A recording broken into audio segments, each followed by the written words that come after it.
The clatter of dishes falling to the floor echoed through the busy downtown lunch plaza as Jack Turner lunged forward, barely catching his 7-year-old daughter Lily before she tumbled after their lunch. Their worn plastic containers scattered across the polished marble floor, spilling homemade sandwiches and apple slices in every direction. "Are you okay, Lilipad?" Jack asked, his voice soft as he set his daughter back on her feet.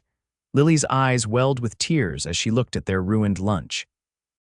"I'm sorry, Daddy. I didn't mean to drop it." Jack knelt down, his weathered work boots scraping against the floor as he began gathering what he could salvage. His calloused hands, rough from years of construction work, carefully picked up the fallen food. The dark circles under his eyes told the story of too many sleepless nights worrying about bills and the upcoming rent increase. "It's just lunch, sweetheart. Accidents happen," he said with a smile that didn't quite reach his tired eyes. He knew their budget was already stretched impossibly thin this month. The unexpected medical bills from Lily's asthma attack last week had cleaned out what little savings he had left. A slender hand reached down, picking up one of the containers. "Let me help you with that."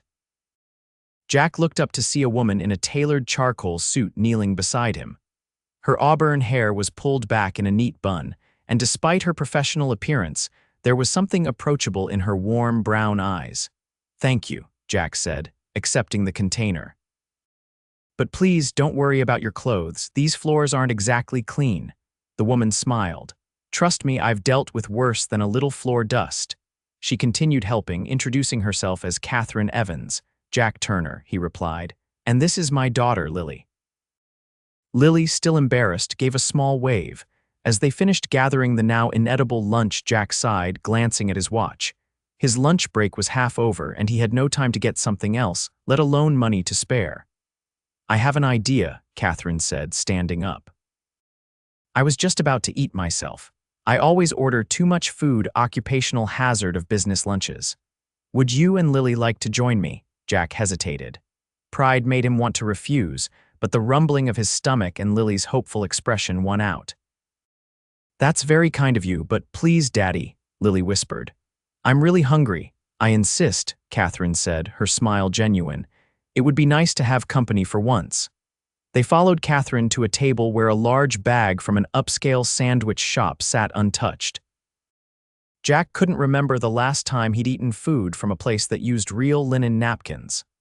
"So, what do you do, Jack?" Kathryn asked as she unwrapped a sandwich and handed it to Lily. "I work construction over at the Madison Tower project," he replied, accepting half a sandwich with a grateful nod. "Been in construction most of my life." "The Madison Tower," Kathryn's eyebrows raised slightly. "That's a major project," Jack shrugged. "Just another job site to me." "Pays the bills, most of them anyway." He caught himself, not wanting to sound like he was complaining. "What about you? What line of work are you in?" "Corporate consulting," she answered smoothly. "I help companies improve their operations." Jack nodded, not quite understanding what that entailed but not wanting to appear ignorant. "Sounds important." As they ate, Lily warmed up to Kathryn, showing her a drawing from school and chattering about her upcoming science fair project. Jack watched, surprised by how attentively Kathryn listened to his daughter, asking thoughtful questions and making suggestions. "So it's just you and Lily?" Kathryn asked during a lull in conversation. Jack nodded. "Her mom left when Lily was 2, said she wasn't cut out for motherhood." He kept his tone neutral, having long ago decided not to speak badly of Lily's mother in front of her. "Her loss," Kathryn said quietly, watching Lily carefully wipe her hands on a napkin. "She's missing out on knowing an amazing little girl." The warmth in her voice made Jack look at her more carefully. There was something genuine about Kathryn that contrasted with her polished exterior. Unlike the suited executives who occasionally toured the construction site, looking through him as if he were just another tool, Kathryn seemed to truly see him and Lily. When lunch was over, Jack thanked her sincerely. "This was really kind of you. We appreciate it more than you know." "It was my pleasure," Kathryn replied. "Actually." She hesitated, then continued. "I'm new to the area and don't know many good places to eat around here. Any recommendations for someone who's tired of fancy business lunches?" Jack found himself suggesting a small family-owned deli 3 blocks away. Best pastrami sandwich in the city, and they don't charge you extra just because the plates match, Kathryn laughed, a sound that made something in Jack's chest warm unexpectedly. That sounds perfect. Maybe I'll see you there sometime. Jack doubted their paths would cross again, but he smiled anyway. Maybe. The following week, Jack was surprised to spot Kathryn at the very deli he'd recommended. She was sitting alone, reading something on her tablet when Lily excitedly pointed her out. "Look, Daddy, it's the sandwich lady." Kathryn looked up, her serious expression melting into a smile. "Well, this is a pleasant surprise. Join me." Before Jack could respond, Lily had already climbed onto the chair across from Kathryn. He followed, apologizing for his daughter's eagerness. "No need to apologize," Kathryn said. "I was just thinking how quiet it is eating alone." This time, Jack insisted on paying for their own meals despite Kathryn's protest. "You saved us last week. It's only fair." They fell into easy conversation. Jack learned that Kathryn had moved from Seattle for work 6 months ago and was still adjusting to the city. She seemed genuinely interested in hearing about his current project, asking questions about the construction process that revealed an unexpected knowledge of building design. "Architecture was my minor in college," she explained when he commented on it. "I've always been fascinated by how things are built." When Lily spilled her juice, Kathryn quickly used her own napkin to help clean up, waving away Jack's apologies. "You should see me before coffee in the morning." "I'm a walking disaster." Jack found that hard to believe, looking at her immaculate appearance, but appreciated the attempt to make them comfortable. What started as a chance encounter became a regular lunch date. Every Wednesday, they would meet at the deli. Jack initially worried about imposing, but Kathryn always seemed genuinely pleased to see them, often arriving early to secure their favorite table by the window. During these lunches, Jack learned more about Kathryn. She was 35, 2 years younger than him. She had grown up in a small town in Washington state, the daughter of a high school teacher and a nurse. She spoke fondly of her parents, but mentioned they had both passed away within a year of each other while she was in graduate school. "That's why I work so much, I think," she admitted during one lunch. "Without family, it's easy to let work become everything." "You can borrow my daddy sometimes," Lily offered innocently. "He's really good at being family." Kathryn's eyes met Jack's over Lily's head, and something unspoken passed between them. "That's very sweet of you, Lily." Jack felt his cheeks warm and quickly changed the subject. Despite their growing friendship, he was acutely aware of the differences between them. Kathryn clearly made good money, her clothes, her sleek phone. The way she casually offered to pick up the check all pointed to a life far removed from his struggle to make ends meet.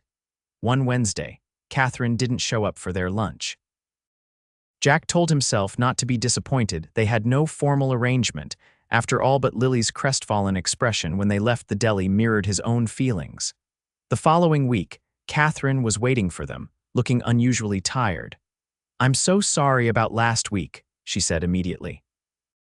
"I had an emergency at work that couldn't wait." "No need to apologize," Jack said, relief washing over him. "We don't expect you to rearrange your schedule for us. But I wanted to be here," she said quietly. "I look forward to Wednesdays more than you know." Her sincerity caught him off guard, and for a moment, Jack allowed himself to wonder if she might feel the same unexpected attraction he'd been fighting. But reality quickly reasserted itself. Women like Kathryn didn't end up with men like him. Their friendship continued to deepen. Kathryn began asking about Jack's challenges with Lily's school and medical needs. Unlike most people who offered empty platitudes, Kathryn listened and then offered practical suggestions. When she learned that Lily's asthma was worse in their apartment due to old carpeting, she connected Jack with a nonprofit that helped families with children with respiratory issues. "How did you even know something like this existed?" Jack asked, amazed when the organization offered to replace the carpeting for free. Kathryn shrugged. "Part of my job is knowing where to find resources. I'm just glad I could help." As autumn turned to winter, their lunch meetings expanded. Kathryn joined them for Lily's science fair, cheering as loudly as Jack when his daughter won second place. Jack helped Kathryn pick out furniture for her still sparse apartment, lending his expertise on what was well-made versus what just looked expensive. "I can't believe you talked me out of spending $3,000 on that coffee table," Kathryn said as they walked through a furniture store one weekend. Lily was having a playdate with a school friend, allowing Jack a rare afternoon without parenting responsibilities. "Trust me, it wasn't worth it," Jack replied. "For that price, it should have made the coffee for you too," Kathryn laughed, linking her arm through his casually. "This is why I need you. I would have been totally taken advantage of."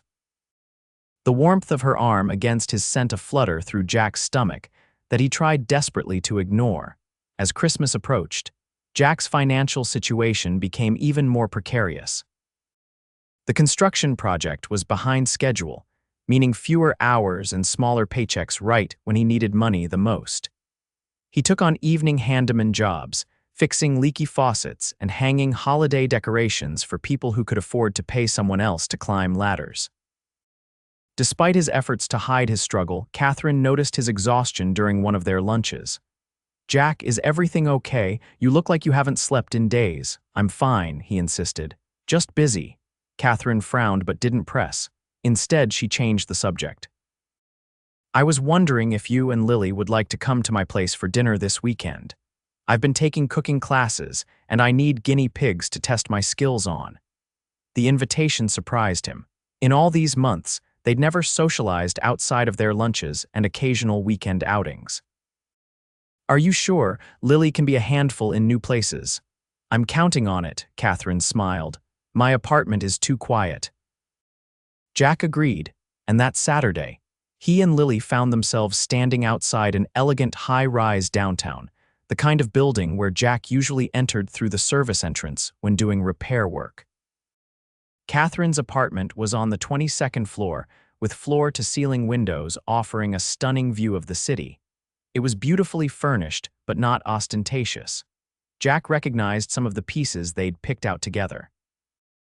"This view is amazing," he said, trying not to think about how his entire apartment could fit into her living room. "That's why I chose this place," Kathryn replied, handing him a glass of wine. "But honestly, most nights I'm too busy working to appreciate it." Lily was fascinated by the electric fireplace and the small Christmas tree in the corner. "Your tree is pretty, but it doesn't have many ornaments," she observed. "I haven't had time to decorate it properly," Kathryn admitted. "Maybe you could help me sometime." The dinner was delicious, a perfectly roasted chicken with vegetables, and Jack complimented Kathryn sincerely. "Those cooking classes are paying off." After dinner, while Lily watched a movie on Kathryn's enormous television, Jack helped with the dishes. They worked in comfortable silence, shoulders occasionally brushing in the kitchen. "Can I ask you something?" Kathryn said suddenly. "Why haven't you ever tried to see me outside of our lunches? Just the two of us, I mean." Jack nearly dropped the plate he was drying. "I didn't think you'd be interested." "Why wouldn't I be?" Her voice was soft. Jack gestured vaguely at the apartment around them. "Look at your life, Kathryn, and then look at mine. We're from different worlds." "That's not how I see it." Kathryn turned to face him fully.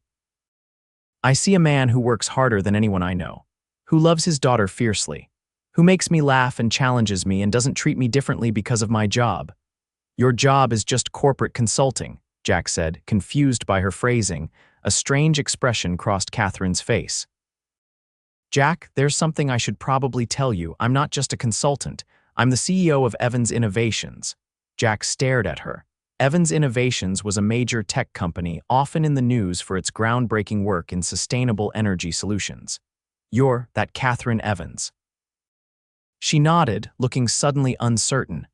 "I didn't deliberately hide it from you. It just never came up directly, and I liked that you treated me like a regular person." Jack felt a wave of embarrassment wash over him. He had been sharing lunch with one of the most powerful businesswomen in the city and hadn't even realized it. "I should have recognized your name." "Why, do you typically memorize the names of tech CEOs?" Kathryn smiled, trying to lighten the mood. "Jack, it doesn't change anything." But it did. Jack's mind raced through every interaction they'd had, recasting them in light of this new information. The nonprofit that helped with Lily's carpeting, did it have connections to Kathryn's company? The schedule flexibility she seemed to have, of course. She was the boss. "I should get Lily home," he said, stepping back. "It's getting late." Disappointment flickered across Kathryn's face. "Jack, please don't let this change things between us." But Jack needed time to process. He gathered Lily, who protested leaving in the middle of her movie, and thanked Kathryn stiffly for dinner. The drive home was quiet, his thoughts tumultuous. For the first time since they'd started their Wednesday tradition, Jack didn't show up for lunch the following week, or the week after. He ignored Kathryn's texts asking if everything was okay, feeling foolish and out of his depth. 3 days before Christmas, Jack was working late at a client's house, installing holiday lights along the roofline when his phone rang. It was Mrs. Peterson, Lily's after-school caregiver.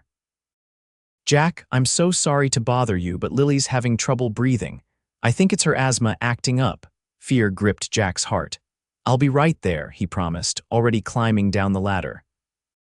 He called the client to apologize for the unfinished job, then sped across town, praying he wouldn't be too late. At Mrs. Peterson's house, he found Lily sitting on the couch, her breathing labored. Her inhaler had helped, but she still looked frightened. "Let's get you to the doctor, Lilipad," Jack said, trying to keep the panic from his voice. At the emergency room, Lily was quickly taken back for treatment.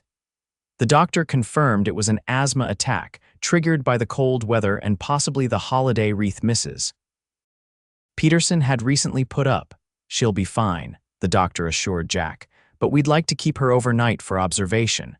Jack nodded, relief making his knees weak. Then reality set in another medical bill he couldn't afford right before Christmas. He was sitting beside Lily's bed, watching her sleep peacefully with the help of medication, when a soft knock came at the door. He looked up to see Kathryn standing there, her face pale with concern. "Mrs. Peterson called me," she explained before Jack could ask. "I gave her my number as an emergency contact in case she couldn't reach you." She approached Lily's bed cautiously. "How is she?" "Better now," Jack said, too exhausted to maintain his distance. "They're keeping her overnight." Kathryn nodded, setting a small gift bag on the bedside table. "I brought her something. It's nothing much, just a stuffed animal I saw her admiring at the mall once." The thoughtfulness of the gesture, combined with the stress of the day, broke something in Jack. To his horror, he felt tears welling in his eyes. He turned away, embarrassed. Kathryn moved closer, placing a gentle hand on his shoulder. "Jack, it's okay, she's going to be fine."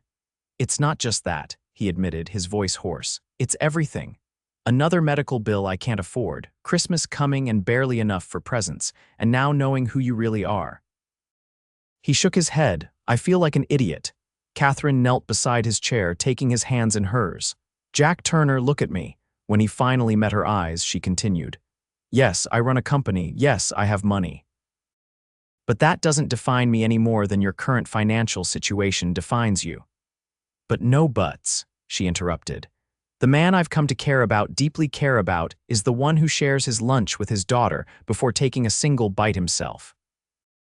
The one who works 2 jobs without complaint. The one who made me feel like a normal person for the first time in years." Her voice softened. "The one I've been falling in love with since the day he helped me find a decent pastrami sandwich." Jack stared at her, stunned. "Kathryn, I can't offer you anything you already have," she insisted. "You've shown me what it means to have someone care about me for myself, not for what I can do for them. Do you know how rare that is in my world?" Jack was silent, processing her words.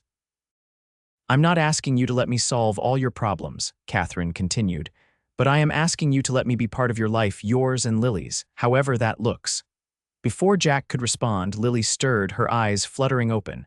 "Kathryn," she murmured sleepily, "did you come to visit me?" Kathryn moved to the bedside, smiling warmly. "Of course I did, sweetheart. How are you feeling?" "Better," Lily said. "Is it Christmas yet?" "Not quite," Kathryn laughed. "A few more days." Lily looked thoughtful. "Will you spend Christmas with us?" "Daddy makes really good pancakes in the morning." Kathryn glanced at Jack, the question in her eyes clear. After a moment of consideration, he nodded. "If Kathryn wants to join us, she's more than welcome." The smile that lit up Kathryn's face was answer enough. Christmas morning found Jack making pancakes in his small kitchen, while Kathryn helped Lily arrange presents under their modest tree. The past few days had seen a shift in their relationship, honest conversations about their feelings, their fears, and their hopes. Jack had made it clear he wouldn't accept financial help that made him feel like a charity case. Kathryn respected his boundaries but found ways to be supportive without undermining his pride. When she discovered Jack's talent for woodworking a hobby he rarely had time for, she connected him with a friend who owned a high-end furniture store, always looking for custom pieces. "These are amazing," Kathryn said, examining the hand-carved wooden ornaments Jack had made for Lily over the years. "Daddy makes me one every Christmas," Lily explained proudly. "He's really good at making things." Jack joined them, setting down a plate of pancakes. "They're not much, but they're special to us." "They're beautiful," Kathryn said sincerely. She reached into her bag and pulled out a small package wrapped in simple brown paper.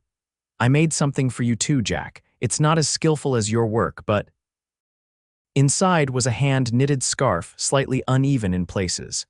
"You made this?" Jack asked, touched. Kathryn nodded, looking uncharacteristically shy. "My grandmother taught me to knit when I was young. I haven't done it in years, but I wanted to give you something personal." Jack wrapped the scarf around his neck immediately. "It's perfect." Later, as Lily played with her new toys, Jack and Kathryn sat together on the couch, his arm around her shoulders. "I've been thinking," Kathryn said hesitantly. "What would you think about me investing in your woodworking?" "Not as charity," she added quickly, seeing his expression. "As a business partner, your talent deserves a proper workshop and materials." Jack considered her words carefully. "You really think it could work?" "I do," she said confidently. "I've built my career recognizing potential." "You have it in spades, Jack." He pulled her closer, pressing a kiss to her temple. "Let's talk about it after the holidays. Right now, I just want to enjoy this moment." "Agreed," Kathryn said, nestling against him. "Merry Christmas, Jack." As they watched Lily playing happily, Jack reflected on the strange path that had led them here. From a spilled lunch to this moment of contentment, their journey had been unexpected but felt undeniably right. 6 months later, Kathryn stood in the doorway of Jack's new workshop, watching as he carefully sanded the edge of a custom dining table. Turner and Evans' custom woodworking had quickly gained a reputation for exceptional craftsmanship, with orders now booked months in advance. "The Richardsons called," Kathryn said, stepping into the space. "They love their coffee table and want to commission a matching bookcase." Jack looked up, a smile spreading across his face at the sight of her. "That's great news. How's Lily doing on her summer project, almost finished?" "She's determined to have it ready before her sleepover tonight at Emma's." Kathryn moved closer. Wrapping her arms around his waist from behind, Jack set down his tools and turned to face her. "Have I told you today how much I love you?" Not since breakfast," she teased. "A terrible oversight," he murmured, leaning down to kiss her softly. They had moved into a new home 3 months ago, not as lavish as Kathryn's former apartment, but spacious and comfortable, with a dedicated space for Jack's growing business and a backyard for Lily to play in. Their relationship had blossomed, built on mutual respect and understanding.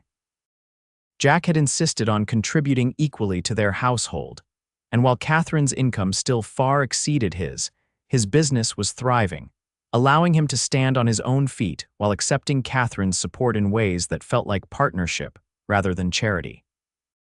"I've been thinking," Jack said, taking her hands in his, "about something Lily said this morning." "Oh," Kathryn raised an eyebrow. "Should I be worried?" Jack laughed. "She asked if you were going to be her mom forever. I told her that was up to you." Kathryn's breath caught. "Jack." He reached into his pocket and pulled out a small wooden box. Inside was a ring, the diamond modest but the setting unique hand crafted by Jack himself. "Kathryn Evans, you wandered into my life when I least expected it and showed me that sometimes the best things happen when you're willing to share your lunch with a stranger." He dropped to one knee. "Will you marry me?" Tears welled in Kathryn's eyes as she nodded. "Yes," she whispered. "Yes, Jack Turner, I will absolutely marry you." As he slipped the ring onto her finger, Jack marveled at how a simple act of kindness had changed the course of their lives. A shared lunch, an unexpected friendship, and now a future together, proof that sometimes the most meaningful connections come from the most ordinary beginnings.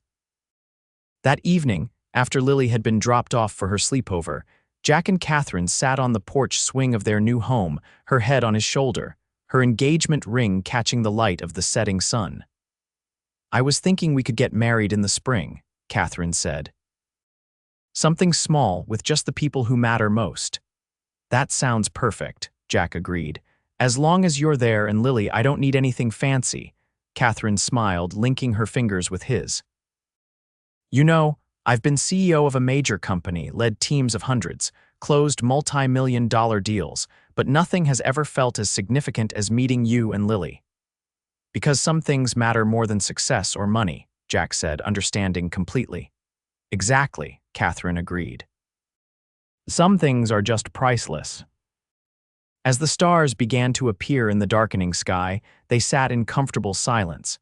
Two people from different worlds who had found in each other exactly what they needed, not just love, but acceptance, respect, and the certainty that sometimes the greatest gifts come in the most unexpected packages.